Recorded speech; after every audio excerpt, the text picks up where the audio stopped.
Hello, હું ચંદ્રિકા રાજપૂત શ્રી ગોપીનાથ કિચનમાં આપનું સ્વાગત કરું છું। આજે હું તમને મમરા વઘારવાની એવી રીત બતાવીશ કે આ વિડીયો જોયા પછી તમને પણ એવું જ લાગશે કે નહીં, હવેથી મમરા આવી રીતે જ વઘારવાના। બહુ સરળ રીત છે। મમરા વઘારવા જેવી બાબતમાં પણ આપણને એવું થાય કે કેટલા બધા ડબ્બા ખોલો ત્યારે તમે મમરા વઘારી શકો, પણ જો આવી રીતે તમે વઘારશો ને મમરા તો બહુ સરળતાથી, બહુ ઝડપથી તમારું કામ થઈ જશે। તો એના માટે આપણે શું કરવાનું છે, મસાલો તૈયાર કરવાનો છે। તો એના માટે 1 ચમચી મેં સંચળ લીધું છે, 1 ચમચી મીઠું, 2 ચમચી મરચું પાવડર, 1 ચમચી ચાટ મસાલો, 1 ચમચી આમચૂર પાવડર અને 2 ચમચી દળેલી ખાંડ। આટલી વસ્તુ મેં લીધી છે અને હવે આને આપણે સારી રીતે મિક્સ કરી લેવાની છે। જો તમને પસંદ હોય તો થોડો ગરમ મસાલો પણ આમાં ઉમેરી દેવાનો। હજી જે આપણે હળદર ઉમેરવાની હોય ને મમરા વઘારી એમાં ખાસ, તો એ આપણે હજી પછીથી હળદરનો ઉપયોગ કરવાનો છે। હાથથી બધું સારી રીતે મિક્સ કરી લીધું અને હવે જો આ મસાલો આપણે ડબ્બો ભરીને રાખી દો એટલે તમારે જ્યારે મમરા વઘારવા હોય ત્યારે આ એક જ ડબ્બો ખોલવાનો રહે। તો જો સરસ મજાનો આ મસાલો તૈયાર થઈ ગયો છે। હવે આપણે મમરાને પહેલેથી જ ચાળી અને તપાવીને શેકી લીધા છે, કોરા શેકી લીધા છે તેલ વગર, અને એની ઉપર અત્યારે 1 ચમચી હળદર અને થોડી હિંગ નાખીને રાખી દીધો છે। મકાઈના પૌવા તપાવી લીધા છે એટલે એને હવે આવી રીતે આપણે તળી લેવાના છે અને મકાઈના પૌવા તળી અને સીધા જે આપણે હળદર નાખેલી છે ને મમરા ઉપર, એની ઉપર આ પૌવા નાખી દેવાના છે।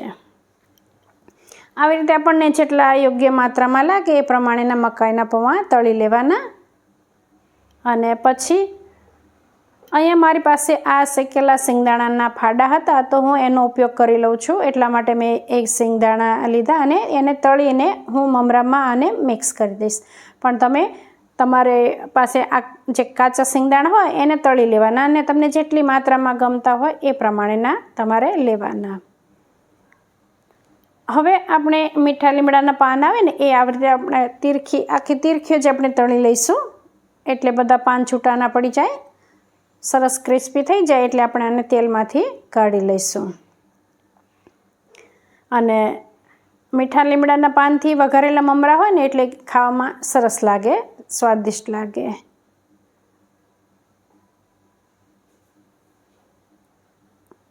હવે આપણે જે આ મસાલો તૈયાર કરીને આપણે રાખ્યો છે એ ઉમેરવાનો છે, એટલે 5 થી 6 ચમચી જેટલો આ મસાલો હું આમાં ઉમેરી દઈશ।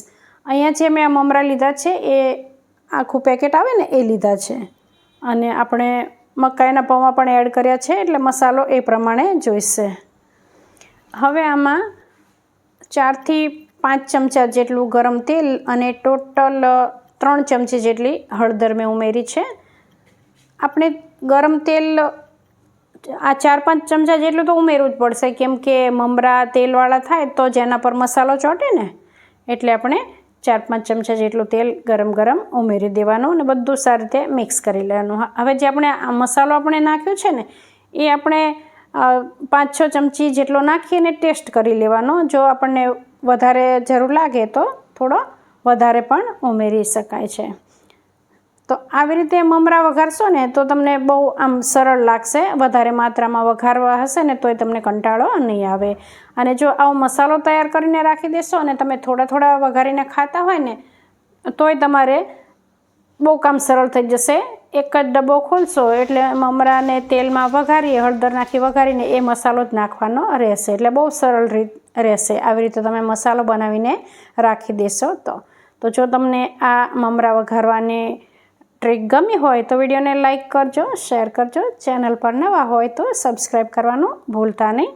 ફરી મળીશું આપણે એક નવી રેસીપી સાથે, ત્યાં સુધી આવજો।